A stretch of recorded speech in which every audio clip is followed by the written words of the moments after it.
2 por 7, ação. Oi?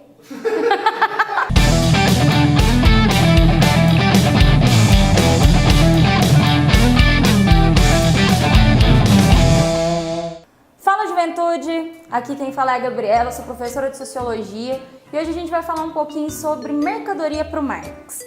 Bem, para o Marx, as mercadorias elas servem para satisfazer as nossas necessidades, seja aquelas que a gente inventa, que a gente cria sem a menor necessidade, na verdade, mas pode ser também aquelas que a gente precisa para sobreviver, tomar um remédio, comer, enfim. As mercadorias são isso, servem para isso, para satisfazer as nossas necessidades.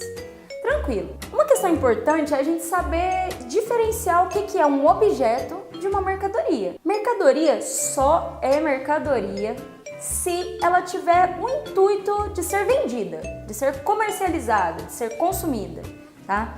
Se eu sou uma artesã, vamos supor, sei lá, eu faço pinturas, né? E eu vendo as minhas pinturas. Mas se um dia eu fizer lá em casa uma pintura para dar para um amigo meu, isso não é mais uma mercadoria, tá? Isso é um objeto. Então, acho que precisa ficar bem claro isso na nossa cabeça. Todas as mercadorias, elas têm duas características muito importantes dentro do mercado, né? Dessa comercialização, que é o valor de uso e o valor de troca. O valor de uso, galera, ele tá sempre relacionado às características físicas da mercadoria, tá? Meu óculos. O que é o óculos? Ele tem um aro aqui redondo, de acetato, né? E uma lente antirreflexo, enfim. Essas são as características físicas da minha mercadoria. E essas características físicas, elas servem para um uso. Por isso, o valor de uso. O valor de troca, ele está sempre relacionado à proporção na qual essa mercadoria pode ser trocada numa relação social. Por exemplo, eu tenho um óculos de acetato aqui, né, como eu já expliquei, e quero agora um óculos de metal, gosto mais de alumínio, é mais leve e tal. Eu vou tentar trocar esse óculos com alguém que tenha o desejo por ter um óculos de acetato. Por que eu tô dizendo que depende da relação social? Porque eu tenho que encontrar uma pessoa que queira trocar um óculos de metal num óculos de acetato e que entenda que o valor dessas duas mercadorias são equivalentes. Não tem a ver necessariamente com o uso, tem a ver com o interesse do indivíduo. Então, o valor da troca ele é sempre muito flutuante, porque depende com o que eu tô trocando, com o interesse do outro indivíduo que vai trocar essa mercadoria comigo, né? Então, ele não dá para definir exatamente pelas características físicas, né? Que é algo que sempre vai ter na mercadoria. Mercadoria é mercadoria somente se tiver valor de uso, tá? Ninguém vai comprar uma mercadoria que não tem valor de uso. Não tem como, ninguém compra um batom se não precisa usar batom pelas qualidades que esse batom tem, beleza? Isso é uma coisa importante da gente saber. Então, mercadoria tem valor de uso e valor de troca. Dando continuidade a isso que a gente aprendeu, antes de passar para frente nas características da mercadoria, eu queria aqui falar uma coisa muito importante sobre a questão da pessoa que produz a mercadoria, que no caso é o trabalhador. No trabalho contemporâneo, a gente tem um trabalho extremamente fragmentado, né? Cada indivíduo vai fazendo um pedacinho do trabalho até formar a mercadoria. Qual que é o grande problema dessa questão, segundo Marx? Que a gente vai acabar gerando um trabalhador que não se reconhece no produto do seu trabalho, que é a mercadoria. Por quê? Porque agora ele está alheio à sua mercadoria. Antes, o indivíduo ele produzia tudo. Ele fazia a sua tinta, ele pensava e criava a arte, ele fazia a arte, ele botava o quadro para secar, emoldurava, enfim.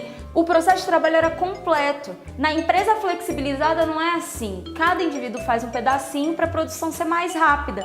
Isso acaba fazendo com que o indivíduo não se reconheça no produto final. Então, quando ele chega lá no mercado, ele não olha e pensa que aquela mercadoria só existe por obra do seu trabalho. Pelo contrário, ele não lembra, como a gente já disse lá na aula sobre trabalho, que vai estar aqui em cima, caso vocês queiram dar uma olhadinha para se relembrar, que ele é o único capaz de produzir valor, que o trabalho dele é quem produz o valor e não o contrário. Então, quando ele chega no mercado, ele quer possuir aquela mercadoria porque ela agrega algum status, alguma característica que vai dar para aquele indivíduo uma valorização social, né? O Marx vai dizer que isso tem um nome. O nome disso é fetiche da mercadoria, né? É aquela ideia de que a mercadoria ela pode existir, ter uma vida própria, sem a necessidade de ser criada. É como se ela se autocriasse, né? E como se o indivíduo não transmitisse valor para ela, mas o contrário. Essas mercadorias agora dão status social. Por que uma pessoa deseja muito mais uma Ferrari do que um Fiat 147 na maioria das vezes? Quando ele para pensar assim num sonho, o que eu queria ter? Fiat 147, Ferrari. A pessoa fala, quero ter Ferrari. Por quê? Se as duas coisas cumprem as mesmas funções, se o valor de uso delas é o mesmo, porque a gente acaba acreditando que determinadas mercadorias oferecem esses status que a gente estava falando, né? Elas existem por conta própria, elas que transmitem valor pra gente, não o contrário, na nossa imaginação alienante, tá, gente? Desse trabalho louco, não na realidade. Na realidade, por que o preço das duas não é o mesmo se elas têm o mesmo valor de uso? Será que é o valor de uso que define o valor da mercadoria?